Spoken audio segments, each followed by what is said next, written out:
one family's remarkable journey on mental health and their quest to improve mental health in America. This is Beyond Politics, broadcast on WKXL radio and available wherever you get your podcasts, including on the video platform of your choice. I'm Matt Robeson with my co-host, former U.S. Congressman Paul Hodes. John Broderick was a member of the New Hampshire Supreme Court from 1995 to 2010, and during his last 7 years, he served as Chief Justice. When John's son was just 13, he began suffering from anxiety and depression, conditions that went unrecognized and undiagnosed for years. His family went on a very public and painful journey, luckily one they all survived and healed from.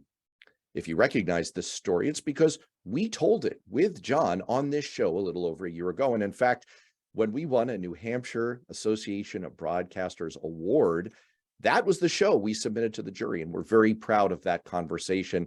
And we're very proud to have John back with us now to talk about his ongoing campaign to change the culture, the stigma, and the shame around mental illness that for generations has kept too many people feeling alone and afraid to step out of the shadows. He's written a new book called Backroads and Highways, My Journey of Discovery on Mental Health. Mr. Chief Justice Broderick, welcome back to Beyond Politics. It's wonderful to be back with you, and I appreciate the opportunity. We're really happy to have you because we view these conversations not only as fascinating and edifying for our listeners and our viewers, but also a bit of a public service because you are trying in all of your efforts, professional, personal, and now in writing this book to, through sharing your story and sharing your quest on mental health, bring some awareness and bring some of the stigma out of the shadows. And so we really appreciate the opportunity to do this with you and be a part of that journey. Can you maybe remind our listeners, especially the ones who weren't able to hear our earlier show together, about the circumstances that sent you on this journey? Sure, happy to. Now, I'm a baby boomer, which I'm usually denying, but it's true. And so the world I grew up in, sadly, didn't talk about mental health. Certainly didn't talk about it in a way that I ever heard it. And so I assumed everyone had good mental health if I gave it any thought at all. And I had two sons, 11 and 13, when we started, in retrospect, to understand what was going on. I had a 13-year-old son, great guy, smart, athletic, talented, really talented in art and music. Anyway, he started to suffer from anxiety and depression, which is fairly common, by the way. And half of all mental health problems develop by age 14. I didn't know that. I know it now. 2/3 develop by age 23. So it happens at a fairly young age for many people. And my son, not knowing anything about mental illness, saw it as a problem he personally was having. It was a problem with him. He was too shy, too reticent, too withdrawn. And so he kind of thought he would grow out of that. And we didn't see it because he kept up a pretty good life. He was doing well in school. He had friends he was playing with in the neighborhood. He was a really good artist. And so we just didn't see it for what it was. And if we saw it, we always had a common sense explanation, Matt, for why that might be happening. It never delved into mental illness. And when my son got to college and got a master's degree, he's really smart. He's a lot smarter than his father, by the way. He started to drink heavily. I mean, really heavily. And so that's the road we took. And we were told that we were on that road for a reason, and that was the road we had to follow, and that he was an alcoholic. It wasn't true. He had a drinking problem, but we saw only the drinking problem. And so we made mistakes, well-intended as they were.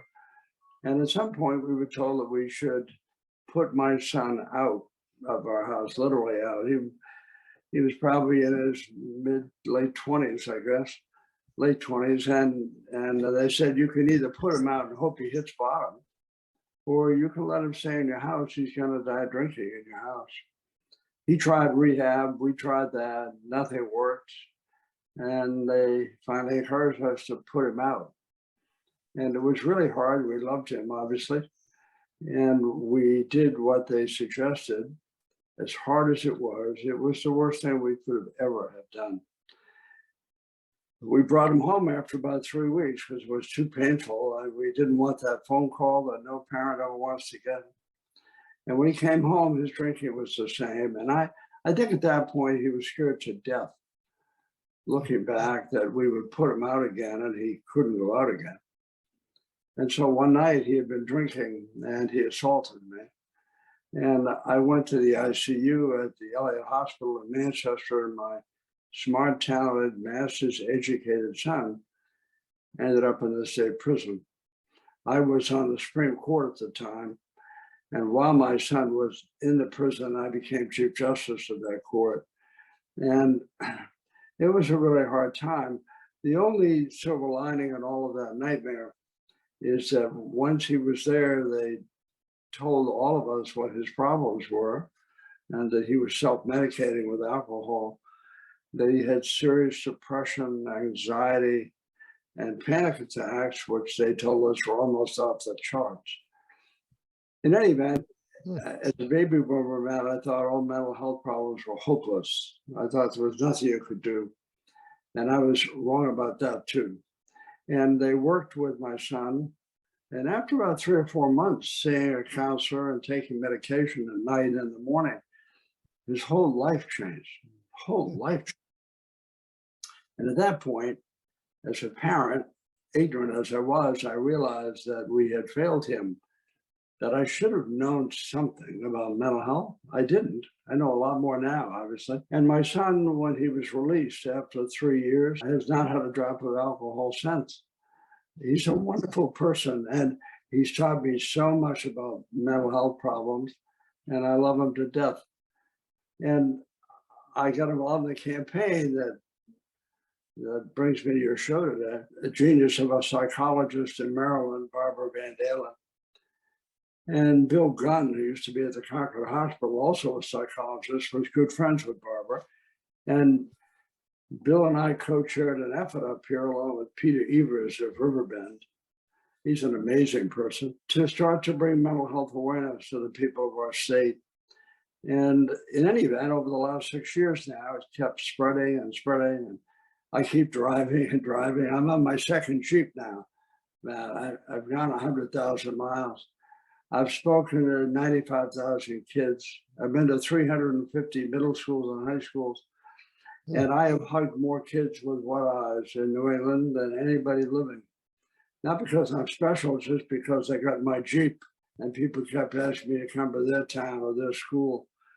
And so I have a good sense of this generation. I love them. I really admire these kids. They're smart and decent, but they have problems that my generation either didn't have or didn't exhibit. And so it's become the most purposeful work I have done in my whole life. John, it's really an extraordinary story that you tell, and it reminds me that when I served in Congress, I served with Patrick Kennedy, who made it his life's work after some education that he went through about his own condition. He made it his life's work to bring mental health into parity with physical health in the way that federal health laws addressed mental health. It was moving and important, and we got some good things done. But one of the things that it stands out in the story you've told and the discussion we're having is that and your work with kids is that just by having this discussion, we can help this feeling of loneliness and helplessness that gives rise to pretty stunning statistics. 1 in 4 adults in America suffers from a diagnosable mental disorder in any given year. That's 57 million people. And serious mental illness affects 1 in 17 adults. That's 6% of the adult population. And mental disorders are the leading cause of disability in the North American continent. That's America and Canada for people between the ages of 15 to 44. In your work, is that something you encounter that people feel desperately alone and don't realize just how common mental health challenges are? Yeah, Paul, it's so spot on. And loneliness, by the way, is surveys, you see national surveys, almost 1 in 2 Americans are feeling lonely. Some of that has to do with our new culture, our remote culture, our alone together culture. I see it all the time. When I go to schools, I'm probably the oldest person, Paul, that's ever spoken to these kids. I mean, I feel 100 years old when I'm looking at them. They look about 8 years old and they're in high school. So I figure, how old do I look to these kids? But what's really amazing, and what I think people need to appreciate, is when someone my age, from a very different generation, speaks openly and in a vulnerable way, which obviously I do when I talk about my own family, kids return the privilege. And so kids will come up to me. I wish people could see it or hear it or both. Sometimes, Paul, I'm in the gym for 45 minutes or an hour after I've spoken during school hours. And some kids can't speak, literally cannot speak. They're just so emotional. Some kids will say, thanks for sticking up for kids like me. Sometimes they open up. I just share this very brief story. I mean, these faces and wet hands, they stay in your mind. I was speaking at a middle school one day before COVID, and 6th, 7th, and 8th graders. So I can imagine how old the old guy looked to those kids. And they're sitting on the gym floor, and I look 19 feet tall. Anyway, so I finish speaking, and kids start warmly applauding. When I was their age, if someone like me had come in and talked about mental health, I would have said, what is he talking about? Not these kids. And so I stood by the door, and they'd go out and say, thanks for coming, great speech, give me a high five. These are middle school children. And finally, near the end of the rush out to gym, there was a young man who extended his right hand to me, said he was in the 8th grade. And he said, I want to thank you for coming to my school today. I said, oh, you're welcome. I was happy to come. He said, well, I want to tell you why I'm thanking you, this 8th grade boy. I said, sure, why? He said, well, they tell me I'm on the spectrum, the autism spectrum. They tell me I'm on the spectrum here at school. And your talk here this morning has changed my whole life. Can I give you a hug? This little 8th grade boy said. I was so taken aback. I said, oh, I love hugs. So he started hugging me, squeezed me, and then he ran out the door. I mean, that took amazing courage for him. And it wasn't that I had changed his whole life. I'm not unrealistic about that. But I think for the first time, Paul, in his young life, he felt safe. He felt it was okay to share that and that I wouldn't blame him or shame him. I see it all the time. The level of anxiety and depression among young people is astounding. And the Center for Disease Control, they do pretty well-regarded national surveys. New Hampshire schools take part in them. They're all anonymous. And the data points should get everyone's attention. And the last thing I'll say is, ironically, while some of the kids I see clearly have the more serious mental health problem, the vast majority don't. The vast majority of kids I'm seeing and hugging, I'm convinced it's because of social and cultural forces living in a 24/7 world where everything you do or say is recorded and critiqued. And I think communities really need to stop the film and say, what's going on with kids? Why is this happening like this? Because it is happening. And we can pretend it's not. And getting straight A's doesn't mean you're doing well. It just means you're doing well academically. That's what I'd like people to stop and talk about, but mostly listen to their children. That was exactly, well, that was exactly what I wanted to ask you about, especially as a parent of young children myself. You work with experts, practitioners. Do we have a sense, have we put any medical knowledge to these trends, these data points that we're seeing, why we're seeing such skyrocketing rates of anxiety and depression, especially, but also spectrum disorders among young people? There's a growing body of literature, but I don't want to say that it's uniform, but I think it's true from my own anecdotal experience. This generation of kids are smarter than I was, less judgmental than I was. I love them for that, but they are fragile in many ways. They're not resilient in many ways. Now, that's a general statement. Some kids are doing great, but a lot of kids aren't. And I think some of it has to do with social media. And I'm not anti-tech. I don't want to be like one of those old grumpy guys that, oh, technology. I have an iPhone, an iPad. I live online too, so I get it. But I developed offline. That's where I developed. And there is no social emotional growth on a screen. There may be data, but there's no growth. And so I benefited from the inefficient use of time growing up. It was wonderful. It was very important. Nobody realized how important that was, but I used to play after school. I'm from a middle-class home. We had family dinners every night. They weren't five-star dining, but I was with my family, and my family was present for me every single night because they couldn't really be distracted. I had expectations that were realistic, I think. They were supportive of my parents, not driven by my parents. I played sports. I was a pretty good athlete as a kid, but there are a lot of kids who are good athletes, and I'm playing for the Red Sox. Today, we are over-organizing children. We are shortening childhood. We are professionalizing childhood. Downtime is seen as wasted time. All of those things have an impact. If you look at the national data, kids are spending anywhere from 5 to 9 hours a day online. And most of that has nothing to do with schoolwork. They are looking at their palm more often than they're looking you in the eye. And social emotional growth happens that way, eyeball to eyeball. When I was in school, Matt, they didn't have courses on social emotional learning.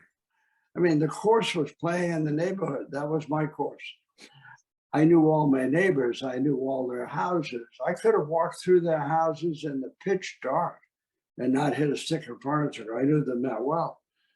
Today, most people say, who lives across the street? Who are those people over there? That integration into everyday life and growth has been lost in many, many homes. It's not because parents don't love their kids. Don't get me wrong. They love their kids as much as ever, but they're swept overboard with this idea of achievement and structure. It's crippling a lot of kids. I see it. I hug it all the time.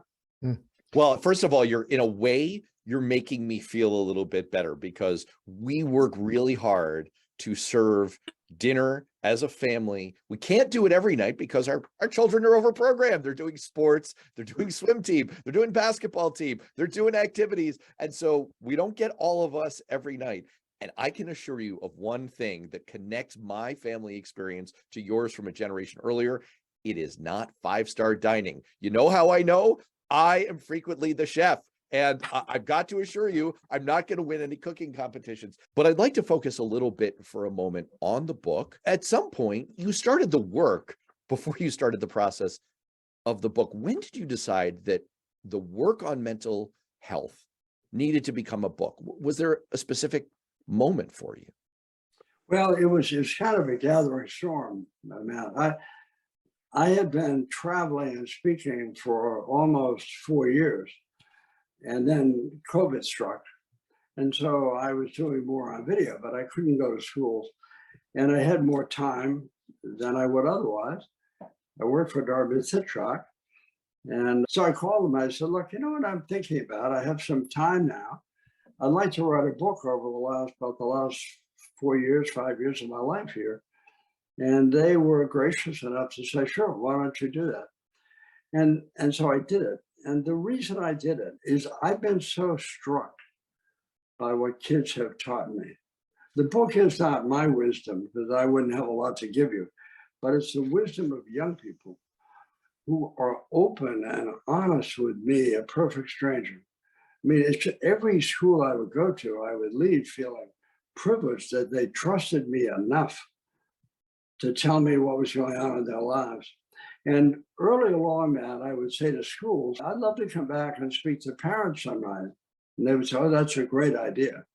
And so I would go, and the school might have 800 kids, there'd be 14 parents who would show up. And 1 in 5 adolescents has a mental health problem. So you can do the math. So a lot of parents weren't coming out. And some of that is just their lives are busy. I get that. But it's not a topic a lot of people want to be identified talking about or attending a program about it, for fear that someone will say, maybe Bob's daughter has mental health problems. Is that why he's here tonight? Well, what's going on in his family? So it didn't seem to be connecting. And so one of the reasons I wanted to write the book, in addition to the fact I wanted to get it out of me, it is very emotional what I've done the last 6.5 years.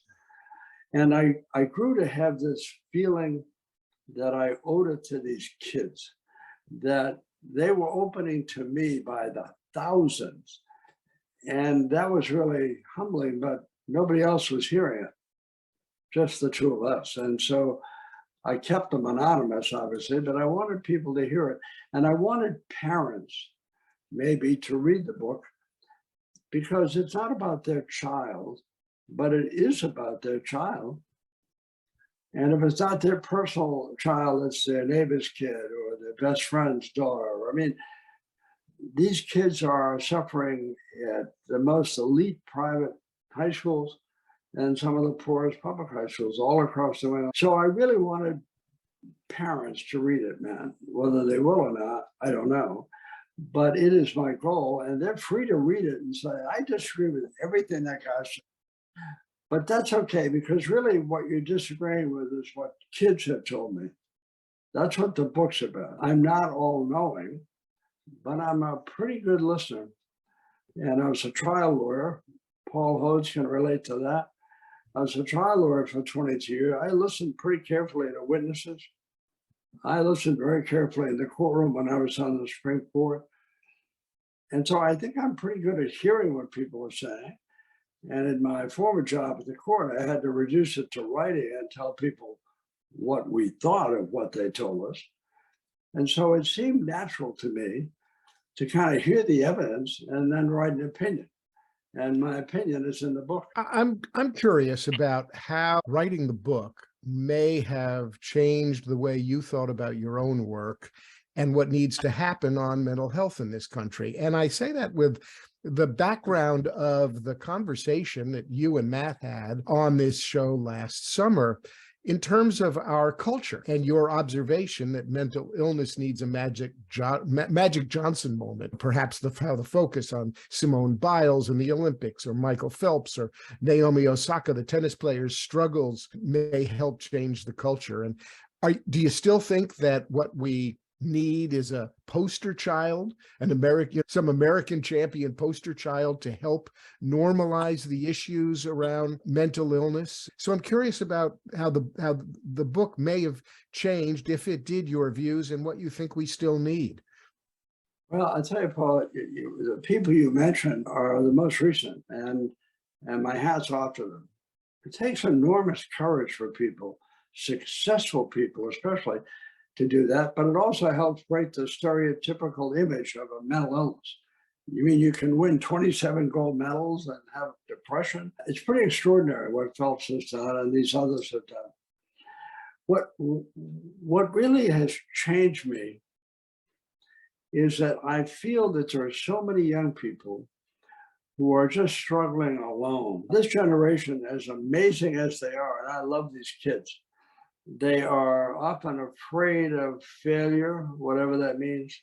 They don't want to disappoint their parents. They don't have any thought time. They're all busy. They're all running from one practice to one game. And the parents show up and cheer them, and then they all go home and get back on their iPhones. There's something missing. The other thing that I have realized after I get into this is that we don't have a mental health system in the United States. Now, it used to be that way for breast cancer, not now, thank God. Everyone who might hear this will know the color for breast cancer awareness. Everyone knows that color. If I said to them, what's the color for mental health? They would say, you're kidding, it has a color? That's what I'm talking about. We don't have enough people in the field of mental health. We have about 1.5 million lawyers, Paul. I'm a lawyer and you are, so even I think that may be enough. We have 675,000 CPAs in America. We have 28,000 psychiatrists in a nation of 335 million people. We don't have enough nurse practitioners, mental health counselors, psychologists. And the reason we don't is not because people wouldn't go into those fields. We don't pay them very much. And then once they're in those jobs, we don't reimburse them like we reimburse a doctor who fixes your broken arm. And there's also a lot of mystery around mental illness because it comes from a dark place. I mean, that's its history. And so a lot of people are probably like I was, but thankfully no longer, thinking whatever your mental health problem, that's basically it. So just get used to it and deal with it. Treatment is often very successful. Evidence-based treatment is very successful. So when I started this campaign, my goal was to make people aware of some of the common signs of a mental health problem, which is important, obviously. You have to know what you're looking at. I didn't. I wished I had. And secondly, what can you do if you need treatment? Where do you go? Who do you see? Everyone listening to this knows this much. If they fell today anywhere and broke their leg and couldn't get up, somebody, maybe them with their phone, would call 911. An ambulance would come and find you in pretty short order. You'd be taken to the hospital, your medical expenses would be covered. If you have a child with acute mental health problems, who do you call? Who do you call? When do they see you? Who pays for that? And for how you mentioned Patrick Kennedy a while ago, I met with his cousin Joe Kennedy when he was in Congress. And he said to me, John, I like the work you're doing, but he said, have you spoken to my cousin Patrick? And I said, well, he's not exactly taking my calls, Congressman, but I know who he is. And I admire the work he's doing. I do too. When you're a Kennedy, that's hard. But Patrick Kennedy's an amazing person. But he said, John, I'm spending my life's work on parity. He said, I know we have legislation that says it, but it doesn't work the way it's supposed to. They still cap visits, they push back, they don't reimburse the same. So I started out saying, let's talk about it, which is step one. Two, let's find role models, people who are quote unquote successful, however we define that, who are suffering. And three, let's finally say, why don't we have a mental health system? And why don't we start to do that? That's what's driving me now, Paul. All right, let's expand your life experience. You have sat atop the judicial branch of a state of the union with significant purview over the running of that part of our government and our public life. I would like to expand your powers, just for the purposes of this show, to encompass the private sector and the federal government. You were just alluding to some changes that we need to see in the private sector. It could come to recruitment and reimbursement of practitioners. It could include hospital systems and insurance companies. There's also the public sector, which we're more familiar with. And there could be new legislation, federal agency policy changes, even just the language that our political leaders use. So let's put you, for the purposes of the show, atop all of those structures and allow you to enact some changes. What are the most important changes you'd like to see in the private sector and in the public sector? Well, that's a rare vantage point for me to be at the top. I feel like king for a day. I think the first change, Matt, that needs to happen for any of those other things to happen is a willingness of more and more people and families to say, my brother, my father, my cousin, my sister, my spouse, myself, we're having mental health problems and we're not able to find help. Because right now, even though I know that in spades, because people reach out to me or they talk to me in schools, so believe me, I know the customer base.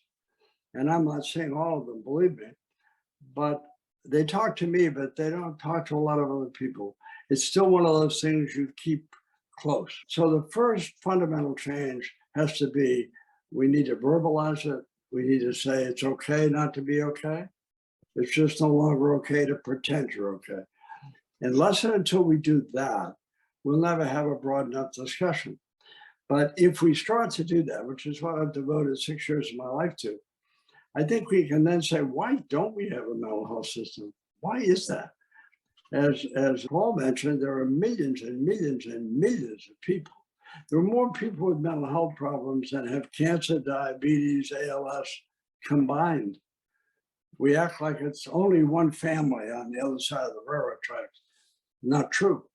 And so we need to start to underwrite a system that's fair and honorable and accessible. And that is often befuddling because insurers don't know how to underwrite it. If you break your leg, and at your age, I say, okay, he's in good shape, he broke his leg, that should take 8 weeks to heal, he'll need 3 months of therapy, he'll be fine. I know what that's going to cost, so I can give you a premium. If you have a mental health problem, how long will you be in treatment? How many treatments do you need? Will you have to do that later in life? So part of the problem is underwriting. That doesn't mean it's impossible, but that's a disincentive. It's not like procedural medicine. Then we have to say, why is it that we don't pay people to go into these professions? There'd be many more psychiatrists if we want to pay them. They are among the lowest paid members of the medical profession. I didn't know that until I got involved in this. And the reason a lot of people don't like them is they charge, it's all private pay. And they say these people don't want to be corralled. That's not true. They don't get reimbursed enough to stay in business by insurance companies. That's a problem. I mean, it's a serious problem. We don't spend federal money on research for new drugs and new treatments. And a lot of mental health problems don't require drugs at all, but they require different modalities to treat. But we're not spending the time and the money on research like we do on cancer. President Biden, I'm a big fan of the president, and I knew his son, Beau, who died so tragically, and he was just as decent as the president describes him. And I'm sure Paul knew him too. I did. But Joe Biden started a cancer moonshot. We need a mental health moonshot in the United States. And unless and until that happens, until somebody at the top of the pyramid, because that's where change happens on this, says we're going to fix it, we're going to do it, and we're going to save and change lives. But people have to be willing to say, hey, they're talking about my family. I can relate to that. I'm not ashamed of that. That's what I'm trying to encourage people to do. If we do that, Matt, everything else will change because people will become impatient. They won't be hiding in the shadows. It seems simple, but it's not as simple as you might think to change that conversation. John, your story talks about the overlay of substance abuse disorder overlaid on the underlying mental health disorder. And in New Hampshire and around the nation, before COVID, before the pandemic, we have been struggling with issues around substance disorder, and especially for the purpose of this question, I'm just thinking about the opiate disorders and the opiate substance abuse and overdosing and deaths as a result of opiate abuse, which are likely an overlay on underlying mental health issues. As the full force of the pandemic winds down, we're starting to get a sense of its impact on mental health now 3 years into this pandemic, which has increased isolation. It has taken kids out of their usual social situations, out of their schools and out of institutions and away from each other. It has closed places of public gathering and entertainment for adults, places which were the fun places to go to be together. And now, even in the wake of the full force of the pandemic, my sense is that there's a new kind of anxiety and sense of despair at work. Can you give us, from your perspective, what you know about what we know so far about the impact of the pandemic on mental health? Yeah, you're really correct, Paul, to put your finger on that, because that's a problem that has exacerbated underlying mental health and substance issues. About 85% of the time, by the way, substance abuse and mental health, they're co-occurring problem. And we're great as a society in seeing behavior. He or she's acting out. He or she is intoxicated.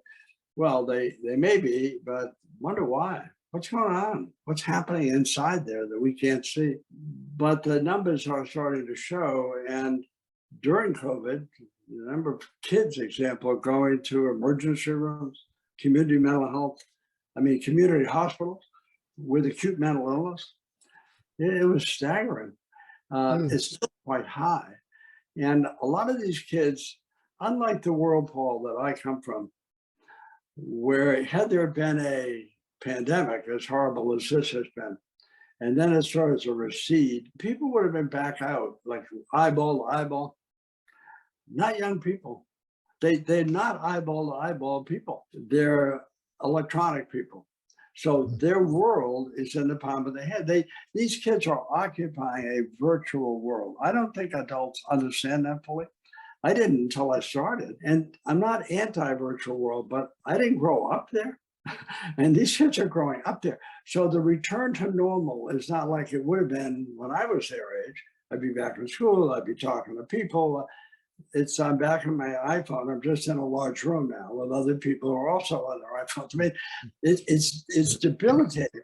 And my guess is, unless and until that changes, the immediate impact of the pandemic will wear down. But this problem that I've seen, and 4 years ago was before COVID, Paul, it's not going away. Some people say, oh, the COVID caused all that problem. Thank God. Now we're all better. No, we're not. Let me just give you one stat, which, it's just stunning to me. 2019, that was all before COVID. Looking back 1 year to 2018, the Center for Disease Control's annual surveys, anonymous, you just put your sex and your age down, your year in school. 70 high schools in our state took them that year. 46% of high school girls in the United States, 46.6 to be exact, were depressed. This is 2019. And the question isn't, are you depressed? The question is, have you felt sad or hopeless for 2 consecutive weeks or longer in the last year so that you weren't able to engage in normal everyday activity? I never had those feelings. 46% of high school girls, 26% of high school boys. 15% of those high school girls in 2019 said they had given serious consideration, that's the question, to ending their own life in the previous 12 months. 15% said they had actually made plans to kill themselves. And 11.3%, Paul, of those kids, high school girls, said they had attempted suicide 1 or more times. The number in New Hampshire, by the way, for that stat was 8.3%. Between 2007 and 2017, all before COVID, the rate of suicide for people ages 10 to 24, that should be the time of your life. The rate of suicide in that window increased 56%. It's not just happening for no reason. And what I'm trying to encourage communities to do, that's why I appreciate the opportunity to be on with you guys, is to say, get the book. I don't make a dime from the book, by the way, so I'm not shilling a book because I'm making a dime from it. And I couldn't have done it without Dartmouth Health. I'm promoting the book because I think it's right. I think what I'm hearing, not what I think, what I'm hearing is accurate from kids. I would love parents to read it. And then I would love parents to say, well, why are we talking about this more? The last thing, Paul, I've gone on a long time, I know. There's a film that I have nothing to do with, they make nothing from, but I've seen it. It should be shown in every high school auditorium to parents. It's called Chasing Childhood. It should be shown at the Red River Theater. It's an hour and 15 minutes long. It's filmed in Wilton, Connecticut, a very upscale town. Sure. And it's making the points that I made in the book. And I didn't develop the book after seeing the film. We are changing the experience of childhood. Some of it for the better, don't get me wrong. But the social, emotional aspects that allowed you to grow up and play music and sing and be a congressman or a lawyer, those were probably in the oxygen. Today, it's in a curriculum. Those are not the same experiences. And so what I want parents to say is, how is my childhood different than my child's? And did that hurt me? I guess the answer is not going to be what their child would say. And it didn't hurt them. Actually, I think it benefited them. You know, as we draw to the close of the episode, I want to provide a little bit of say on all of what we've talked about here. The book is Backroads and Highways, My Journey of Discovery on Mental Health by John Broderick, and it's available on Amazon if you want to read up on this. It features a discussion of the work of Barbara Van Dalen and the REACT awareness campaign, which John Broderick has been involved in to help recognize the signs of someone who is experiencing symptoms of emotional distress. You can also Google and you can find materials on the REACT awareness campaign through Dartmouth Hitchcock. And that can be incredibly helpful if you're concerned that someone around you may be experiencing emotional distress. And to those last set of statistics from John, the suicide prevention hotline is 988. I'm going to echo something John said. I didn't know that. I actually had to look that up in the course of doing this episode. I know 911 and I would know what to dial if I had a broken leg. I would not know what to dial if I was experiencing that level of emotional distress or if someone around me might be, and I was concerned about them. So please pass that information on as well. And finally, I'll just close out on behalf of Paul and myself. Thank you again for being back with us. I think the recognition we received from the New Hampshire Association of Broadcasters for the episode we did with you last year was not really all about the quality of our show. It's about the importance of the story and the message and the information that you're sharing. And we're really happy to share it once again through all these platforms. So thank you very much for sharing it with us. Thanks very much. And thanks to Paul, too.